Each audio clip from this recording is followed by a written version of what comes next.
Existen 7 pecados capitales y todos podemos ser tentados por ellos.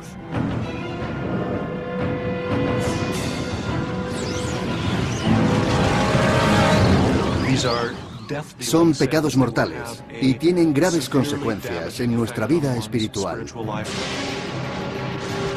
Lujuria, envidia, gula, pereza, avaricia, ira y soberbia.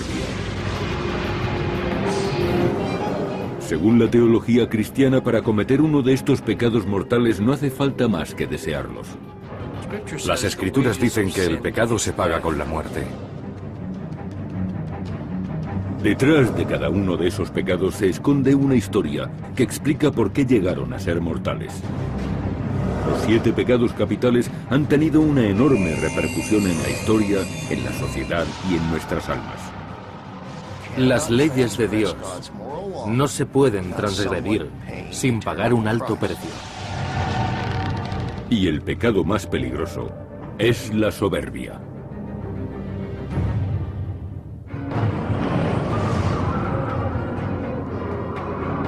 Los 7 pecados capitales son una importante concepción cristiana, aunque realmente no aparecen en la Biblia. Surgieron en los desiertos de Egipto más de 300 años después de que fuera escrito el Nuevo Testamento. En el año 375 después de Cristo, el monje cristiano Evagrio Pontico se retiró a un monasterio cristiano. Allí empezó a catalogar las tentaciones del alma y creó una lista de las más peligrosas. Evagrio consideró que podía reducirla a 8 terribles tentaciones. Y la soberbia era una de las peores.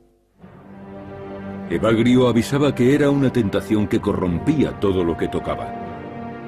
De ella decía que era un tumor del alma infectado que cuando está maduro, estalla y crea una terrible confusión.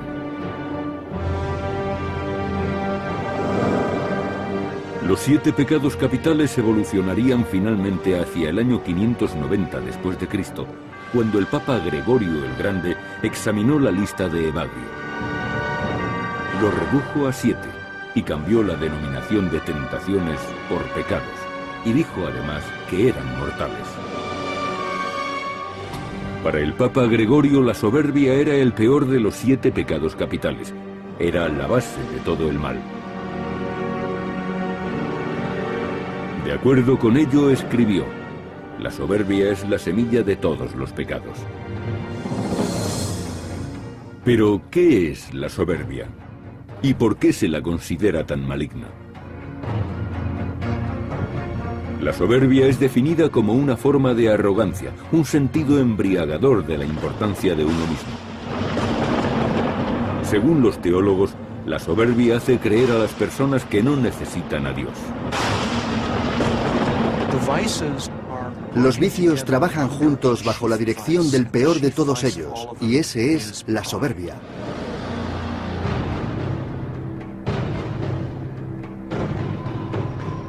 La tradición cristiana dice que la soberbia es incluso más antigua que el paraíso terrenal y la aparición del hombre.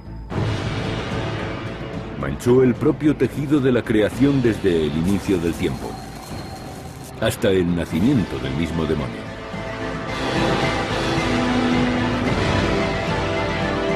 Todo comenzó con la antigua historia de las creaciones caprichosas de Dios. El ángel Lucifer. Lucifer era un ángel que siempre estaba preguntándose por qué no tenía la misma autoridad que Dios. Lucifer quería ser tan poderoso como el mismo Ser Supremo. Tanto el judaísmo como el cristianismo y el islam tienen leyendas diferentes pero similares sobre la caída de Lucifer de la gracia de Dios.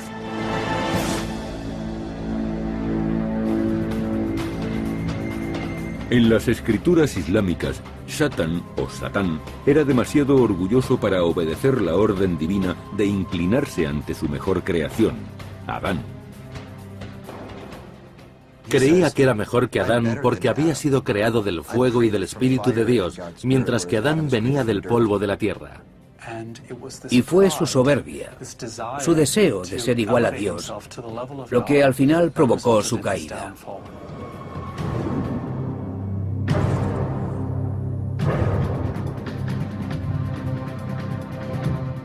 Guiado por su soberbia, el rebelde Lucifer dirigió una sublevación contra Dios.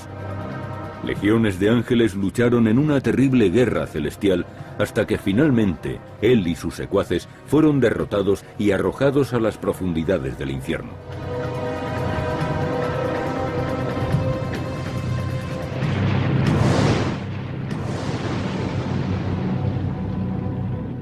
Con la derrota de la criatura más amada de Dios, Lucifer, este cayó de los cielos y se convirtió en la encarnación del mal, Satán. Esta es una de las más terribles historias religiosas, pero no aparece en la Biblia.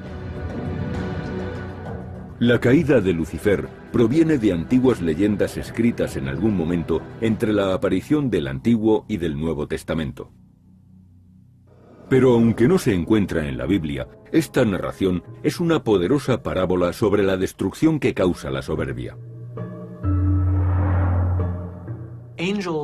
Los ángeles no cayeron debido a su lujuria o a su avaricia, sino por su soberbia, que es el pecado que puede conseguir con más facilidad que hasta lo más sagrado se aleje de Dios. Respecto a esto, somos bastante similares al ángel caído, porque este ángel también fue exiliado por Dios.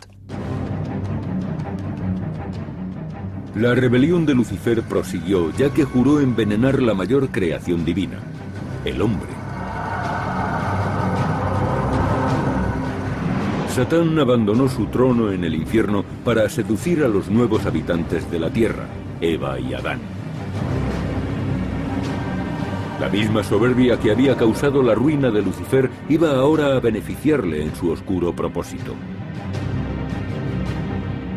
En el paraíso terrenal, su tentación provocó la caída del hombre, gracias al pecado original de la soberbia.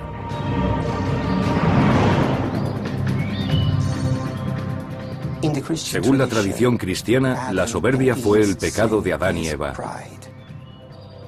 No respetaron el orden de Dios, y la serpiente, el demonio, les indujo a que no siguieran su consejo. Disfrazado de serpiente, el demonio animó a Adán y a Eva a que comieran el fruto prohibido que maduraba en el árbol de la ciencia del bien y del mal. A pesar de los graves avisos de Dios, Adán y Eva pecaron. En lugar de conseguir la sabiduría divina, la manzana los llevó a un mundo amargo lleno de vergüenza y dolor. Su inocencia desnuda quedó expuesta y su paraíso fue destruido. Satán no trajo el pecado al mundo, sino la tentación que se propagaría más adelante, pues no pudo ser contenida. Es como una grave enfermedad que hace que el resto de las partes vivas se contagien. La obra de Satán prosigue todavía. Mucho después de la guerra celestial y de la expulsión del paraíso, trata de manipular a los hombres a su voluntad. La Biblia dice que Dios creó a los seres humanos dándoles plena libertad. Pero los pensadores religiosos dicen que el poder del libre albedrío puede conducir al bien o al mal. La lucha para ser bueno es exactamente eso, una lucha. Está siempre presente y no cambiará porque eliminemos a Satán o saquemos a alguien de las tinieblas para llevarlo a la luz. La respuesta de los hombres hacia Satán, tanto si es real como si es alegórica, consiste en resistir a la tentación.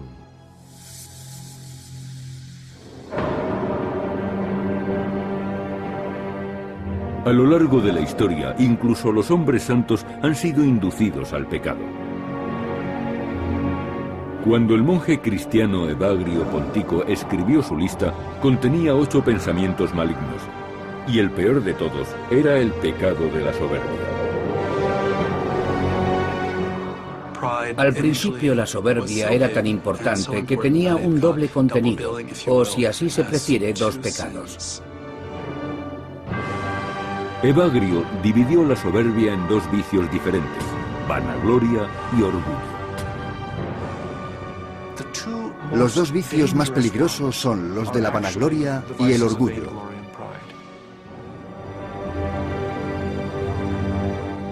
La vanagloria es un pecado de exceso de vanidad. La vanagloria hace que una persona utilice a otras para satisfacer su ego. Te necesito solo para que me digas lo maravilloso que soy. Evagrio creyó que la vanagloria perjudicaba a la santidad y escribió: la plegaria de quien ama la fama no alcanza a Dios.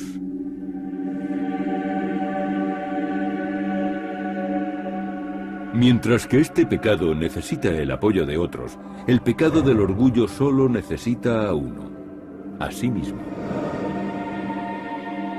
El orgullo es el pecado de autosuficiencia, ni siquiera necesita a Dios.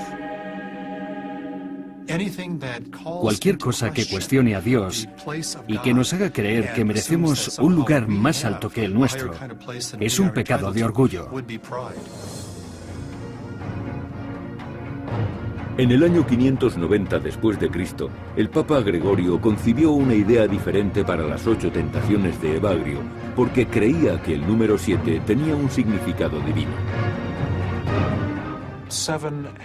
Tradicionalmente se consideraba que el 7 era un número santo o poderoso. En la antigüedad se creía que el orden divino estaba basado en 7 elementos. La idea provenía de los 7 grandes planetas. El Papa Gregorio combinó los dos vicios en un único pecado capital: la soberbia.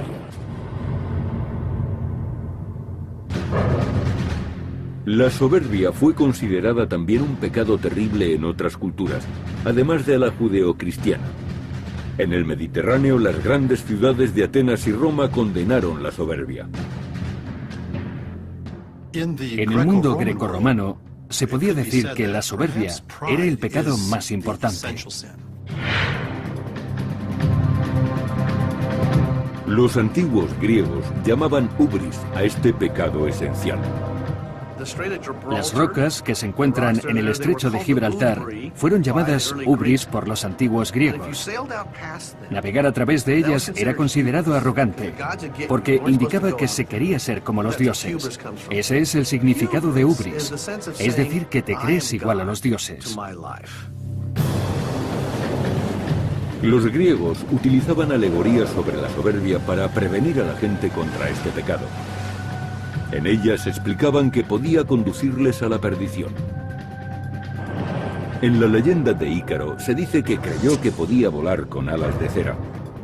Aracne, una experta tejedora, fue transformada en araña después de atreverse a desafiar a una diosa a una competición entre tejedoras.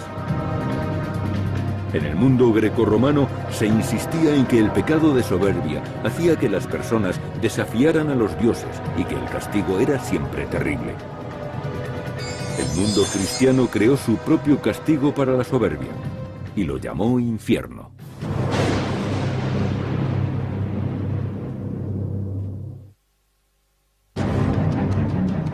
Los 7 pecados capitales han sido considerados la guía moral de los cristianos durante siglos. Desde tiempos antiguos, siempre se dijo que el pecado de orgullo era demoledor para el alma, destructor de hombres, un insulto a Dios y un veneno para la sociedad.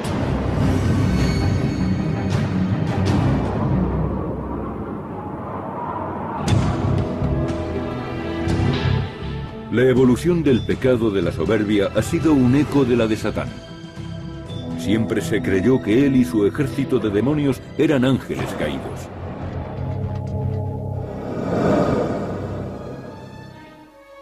Hacia el año 1300, cuando se inició el Renacimiento, se creía que los ángeles caídos habitaban en el aire, entre el cielo y la tierra. Tenían el poder de materializarse y de engañar. Si una persona no estaba atenta, acabaría convirtiéndose en un peón de los ángeles caídos y sería inducido a pecar. Los ángeles caídos podían tomar apariencia corporal, pero solo era una ilusión óptica. En los cuadros medievales, en las pinturas del Renacimiento, siempre encontramos algún elemento en el cuerpo del demonio que va contra la naturaleza. Los cuernos en sus cabezas o las pezuñas en sus piernas muestran que son criaturas antinaturales.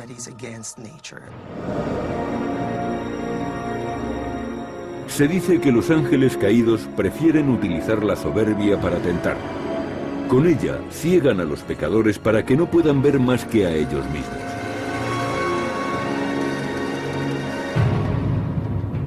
Alrededor del año 1320, el poeta italiano Dante Alighieri le puso una cara humana al infierno. En la Divina Comedia, el poeta romano Virgilio acompaña a Dante a través del infierno, el purgatorio y el cielo. Se cree que Virgilio personificaba a la razón y Dante a la humanidad.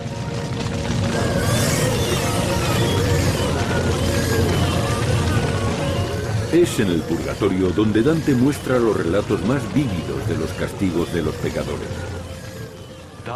Parece como si Dante diera cuerpo al purgatorio tratándolo como un lugar, y así ha perdurado entre nosotros. Los orgullosos pecadores caminan alrededor del monte Purgatorio, inclinados bajo una terrible carga de rocas. Por haberse pasado la vida despreciando a los demás, no pueden mirar hacia lo alto hasta que no se den cuenta del peso de su pecado. La visión de Dante del pecado de soberbia proviene de la doctrina que enseña la Iglesia.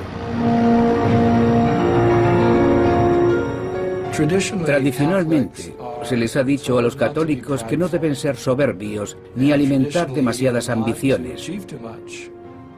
Deben ser modestos. Pero hacia el siglo XVI, gran parte de la Iglesia católica había caído bajo la seducción de la soberbia.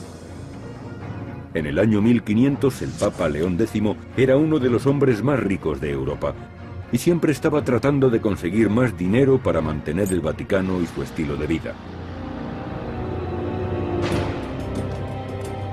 En el año 1512, un monje alemán llamado Martín Lutero se rebeló contra el orgulloso y pecaminoso comportamiento del Papa León. Escribió unas incisivas críticas contra el Papa y el Vaticano y rompió definitivamente con la Iglesia Católica Romana. La reforma protestante que dio lugar cambiaría para siempre la cristiandad. El protestantismo proviene de protesta y se refiere a todo lo que no sea católico romano. Se consideran protestantes a los presbiterianos, luteranos, batistas, anglicanos y episcopalianos. Entre las nuevas sectas protestantes que surgieron de la Reforma, emergió un grupo que se dedicó especialmente a combatir el pecado de la soberbia. Fueron los llamados anabaptistas. Los anabaptistas surgieron en varios lugares de Europa. Los primeros fueron los hermanos suizos, en 1525, y algunos años más tarde aparecieron los menonitas, en los Países Bajos. Algunas de estas confesiones existen todavía en la actualidad. Los menonitas, los luteritas y los amis no han cambiado en esencia desde el siglo XVI. Los menonitas consideraban que la soberbia era el más peligroso de los pecados. En consecuencia, la humildad era la virtud más apreciada. Los amis adoptaron también esta creencia y la desarrollaron más todavía, favoreciendo una cultura dedicada a censurar todas las formas de soberbia. Los amis consideran que la soberbia es un grave pecado mortal. Esa es una de las razones por las que tratan de llevar una vida tan humilde. La confesión de los amis tuvo origen en 1693, cuando los menonitas empezaron a seguir las enseñanzas de Jacob Amann. Jacob Amann tenía 30 años cuando se convirtió en uno de los dirigentes de la iglesia menonita. Aman era un predicador enérgico y carismático que quería que los pecadores fueran apartados de toda la comunidad religiosa.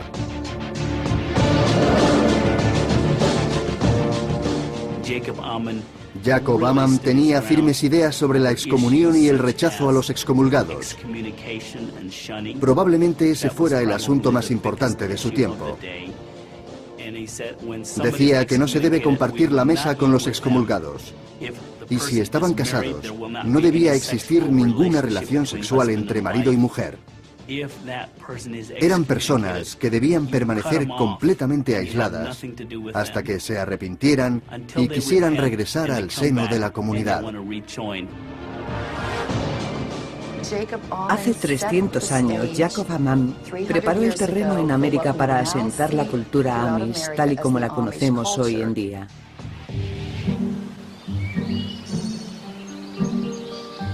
Los Amish modernos permanecen separados del resto de las confesiones.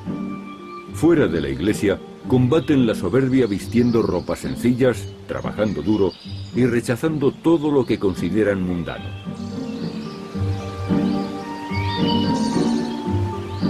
La formación acaba a los 14 años.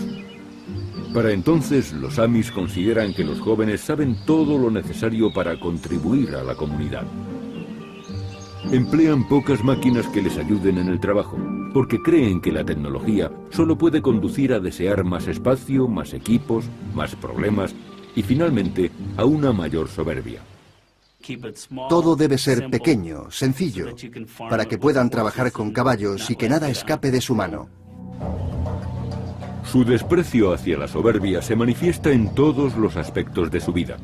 Por ejemplo, no quieren ser fotografiados ya que la vanidad es, después de todo, una forma de soberbia. Incluso las muñecas de sus hijas no tienen cara. Las pequeñas manifestaciones de soberbia, como la presunción o la insolencia, requieren que se pida disculpas a la comunidad. Pero la soberbia descarada, como el desafío a la autoridad, puede acarrear un severo castigo, como en los días de Jacob Aman. Un acto de soberbia podría ser tratar de cambiar algo que va contra las reglas de su iglesia. Por ejemplo, que alguien dijera que no iba a volver a ordeñar con las manos porque iba a traer una máquina ordeñadora, sin importarle lo que dijera la iglesia. Para un pecado así, el castigo sería la excomunión, es decir, entregar una persona a Satán y luego aislarlo.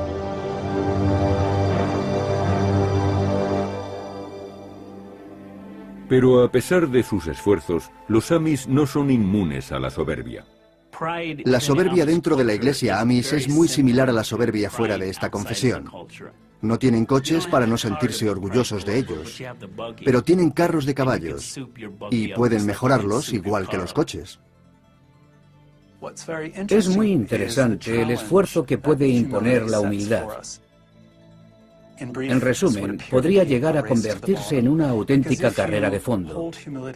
Porque si la humanidad es nuestra meta, podemos iniciar una competición para saber quién es el más humilde de todos. Por eso, quien se empeñe a fondo en no ser soberbio, convierte la humildad en una especie de soberbia.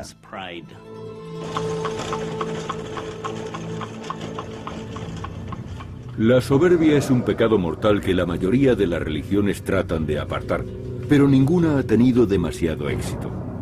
Sin embargo, muchas personas han sucumbido a esa tentación y la han abrazado.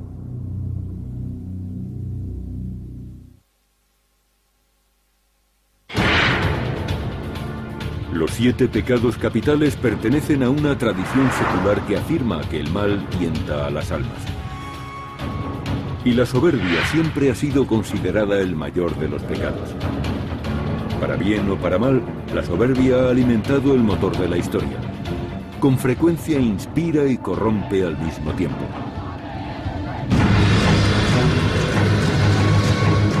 Un ejemplo, el emperador que se coronó a sí mismo porque creyó que nadie era digno de hacerlo. En 1799, Napoleón Bonaparte era un general de talento cuyos sorprendentes éxitos alimentaron su insaciable orgullo más allá de todo límite. Cuando Francia no fue lo suficientemente grande para contener su ambición, trató de conquistar Europa, sometiendo la mayor parte del continente y poniendo a sus familiares en los tronos europeos.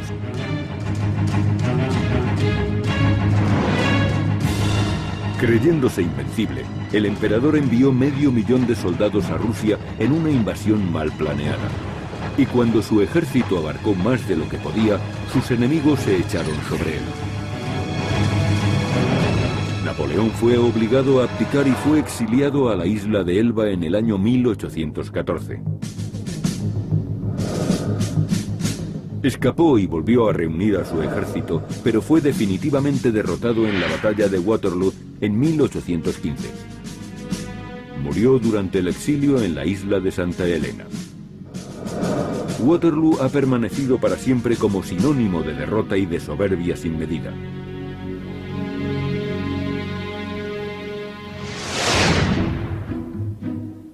Hacia 1850, la soberbia evolucionaría convirtiéndose en una virtud, no en un vicio. Cuando la revolución industrial se instaló en América y la sociedad pasó de ser agrícola a industrial, emergió una nueva generación de líderes temerarios.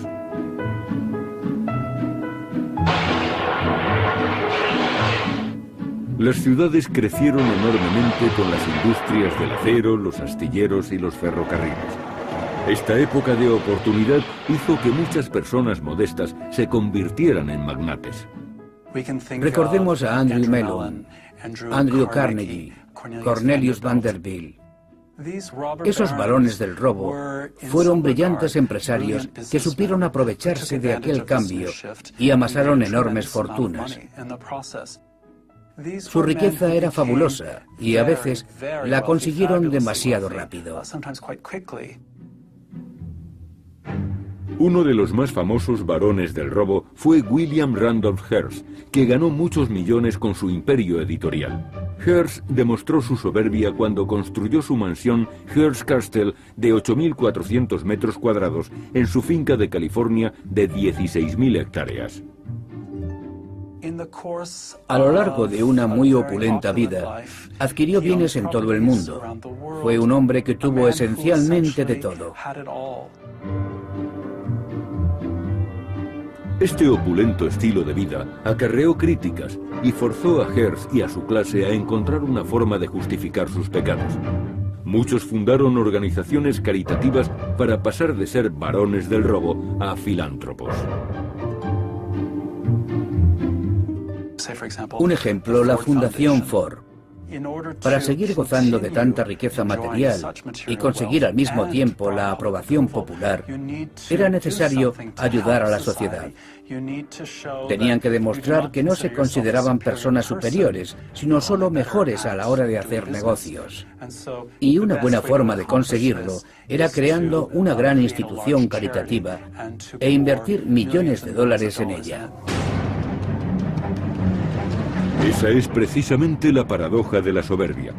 Si realizamos una buena acción para proteger nuestra imagen, ¿no estaremos cometiendo un pecado?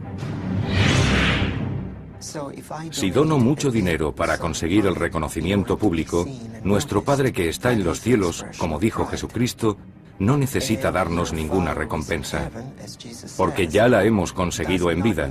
Hemos encontrado lo que queríamos. Buena imagen pública y reconocimiento. No necesitamos más que eso.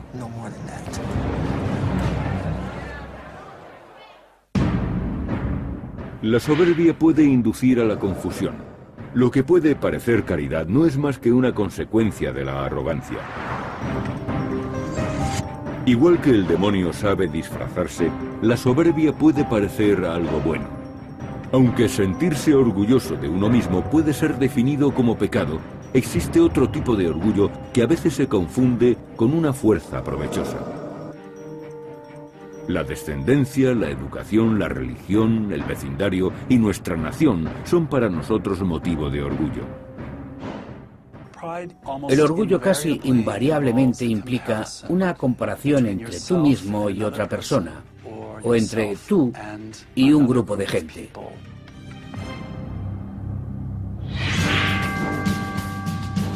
Algunos afirman que el patriotismo y el orgullo étnico son perversos. El egoísmo de una persona suele ser magnificado con el apoyo de un grupo. Si las naciones empiezan a creer que merecen más, pueden desencadenar una especie de infierno en la tierra, y la soberbia de una sola persona podría arrastrar al grupo.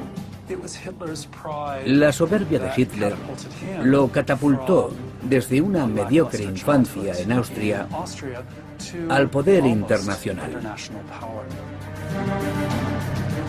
La autoridad de Hitler atrajo a un fuerte círculo de devotos seguidores que tenían sus mismas ideas. Los nazis subieron al poder en Alemania y después invadieron la Europa occidental. Hitler se situó por encima de todos.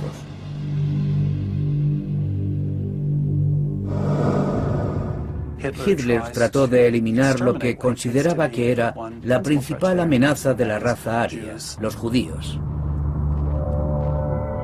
El éxito de Hitler significó una horrible muerte para muchos. En el transcurso de una terrible y costosa guerra en la Europa del Este y del Oeste, Hitler desapareció llevándose con él su sueño de superioridad aria.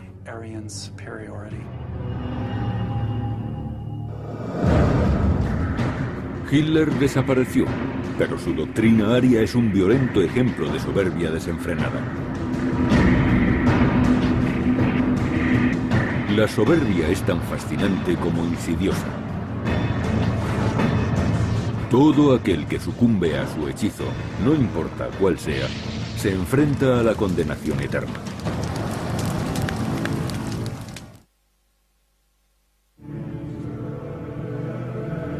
El Papa Gregorio el Grande fue el primero en denominar a la lujuria, la envidia, la gula, la pereza, la avaricia, la ira y la soberbia como los 7 pecados capitales. Y según él, el más peligroso de todos es la soberbia.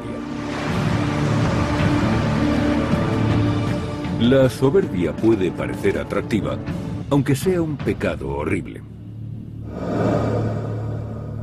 La mitología griega habla de la leyenda de Narciso, que estaba tan poseído de su belleza que se pasaba horas mirándose en el reflejo del agua. Enamorado de su perfección, trató de abrazar su imagen. Cayó en un estanque y se ahogó, víctima de su ensimismamiento y orgullo.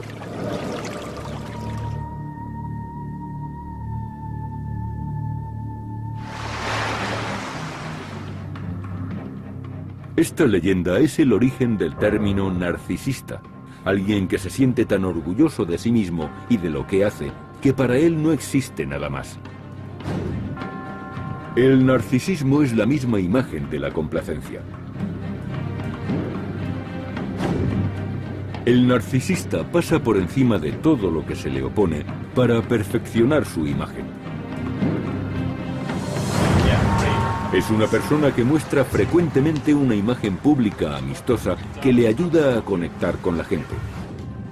Se siente un líder nato que necesita que otros le sigan. Cuando el narcisista se encuentra por primera vez con la gente, tiene gran aceptación. A veces a muchos les parece bien que sea arrogante si a la vez es inteligente, encantador y divertido. Ocurre que nos gustan los narcisistas que son así. A los narcisistas les encanta que se les preste atención, pero solo se preocupan de sí mismos. Y si se sienten amenazados, cuidado. Tratan de compensar una profunda inseguridad, y cuando se muestran orgullosos es porque están a la defensiva y quieren pasar a la agresión, al ataque. Es la faceta más desagradable de la soberbia.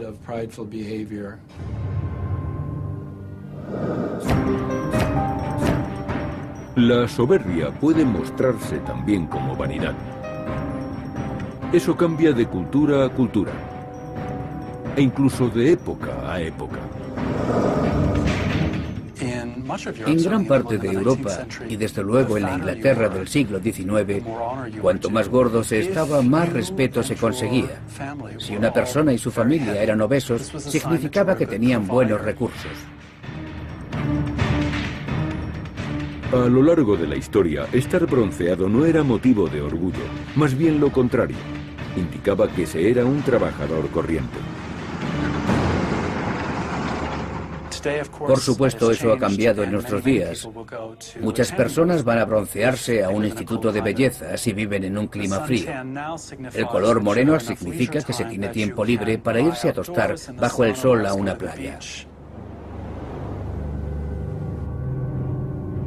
A mediados del siglo XX, la soberbia era algo de lo que se estaba orgulloso. Una de las cosas buenas de América es que no solo se permite, sino que se anima a subir de clase para escapar de nuestra posición actual y conseguir la fama. Y la única forma en que podemos hacerlo es mediante la soberbia. En este sentido, la soberbia es una virtud porque puede ayudar a promocionarnos, a subir escalones, y está asociada con hacer mejor las cosas. Desde ese punto de vista, la interpretación tradicional de la religión está equivocada.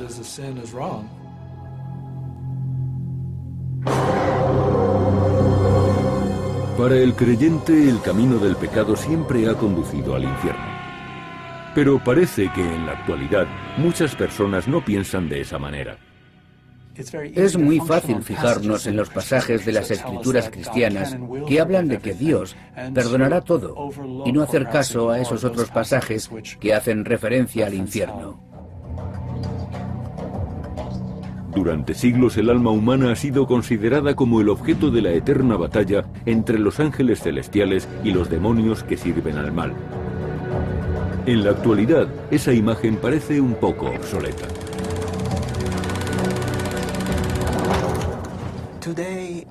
En nuestros días, creemos menos en la influencia de los ángeles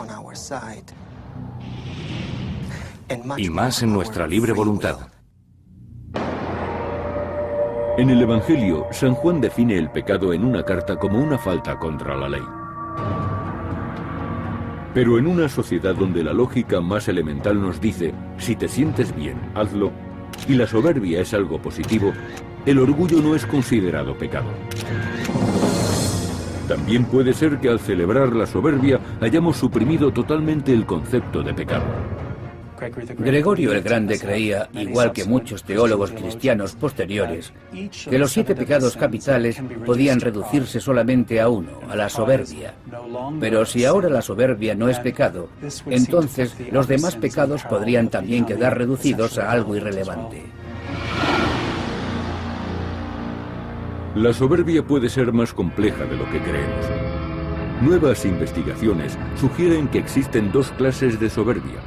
Una conduce al éxito y la otra al infierno.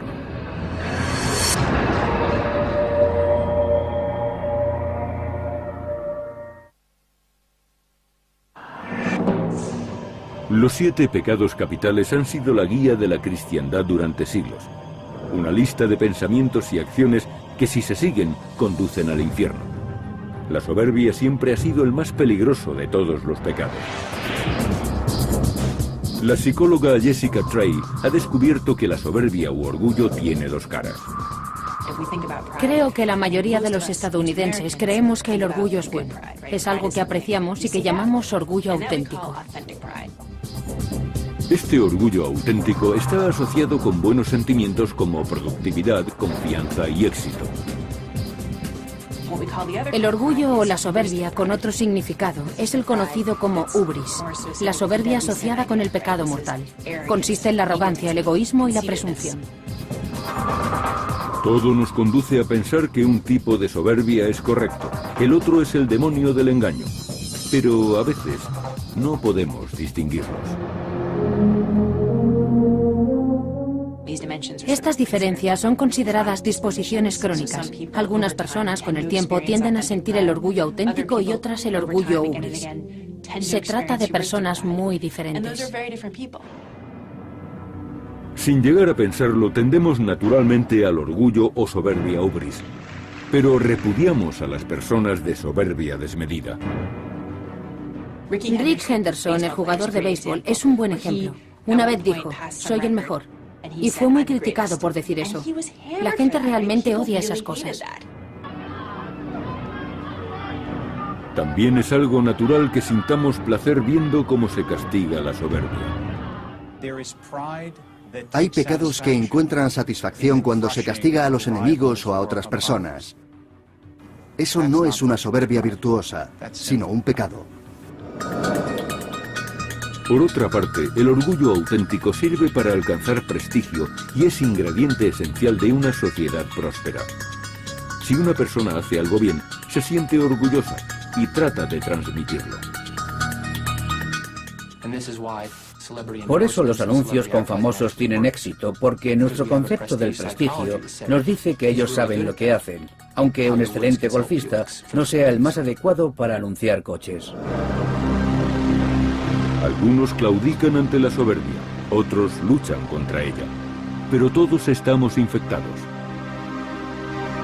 Es una enfermedad que dura toda la vida y puede que más allá, porque este pecado podemos llevarlo grabado en nuestro ADN. En la Universidad de Yale, Laurie Santos estudia los orígenes y la evolución del comportamiento humano. Ha descubierto que los monos capuchinos tienen una conducta que se parece mucho a la soberbia humana.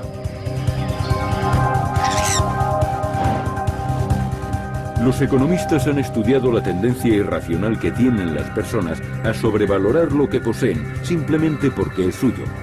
Los científicos lo llaman el efecto de certidumbre. Los psicólogos tienen la hipótesis de que el efecto de certidumbre se debe al gusto por los objetos poseídos que son de alguna utilidad. Como cuando nos sentimos orgullosos de una vieja tumbona o de nuestra casa. Debido a que nos valoramos tanto, nuestro orgullo se contagia a las cosas que poseemos. Laurie Santos quería saber si los monos capuchinos compartían también el efecto de certidumbre. En igualdad de condiciones, ¿prefieren esos monos los cereales que ya tienen o unas manzanas que podrían conseguir fácilmente? Ya que los alimentos son equivalentes, se podría esperar que los monos quisieran tener mitad y mitad.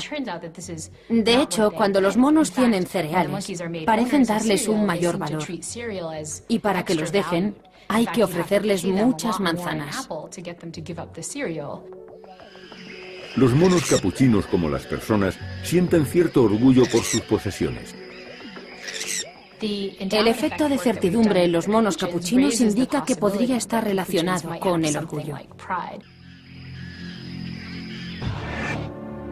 Aunque la religión recurre al demonio, según la ciencia, es la evolución la que explica el lugar que ocupa la soberbia en el mundo. Si los monos se comportan así, ¿cómo podríamos tacharlos de irracionales si existen desde hace unos 35 millones de años? Si los creyentes tienen razón, las puertas del infierno deben de estar colapsadas. Si creemos que la soberbia puede hacer que vayamos al infierno, todos nuestros antecesores primates deberían estar allí. Así que el infierno debe de estar a rebosar.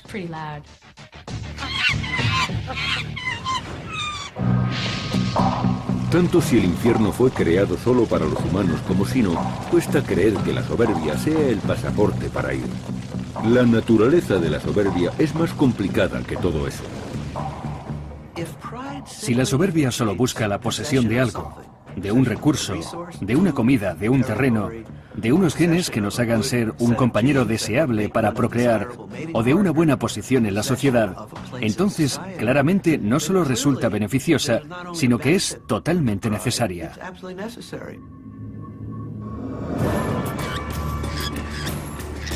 ¿Qué es entonces el pecado de soberbia? Esta es una pregunta que afecta a los 7 pecados capitales. A pesar de los avances de la ciencia y de los estudios sociológicos, el mal sigue siendo un misterio. Por esa razón, los 7 pecados capitales son tan importantes en la actualidad como en los principios de la historia.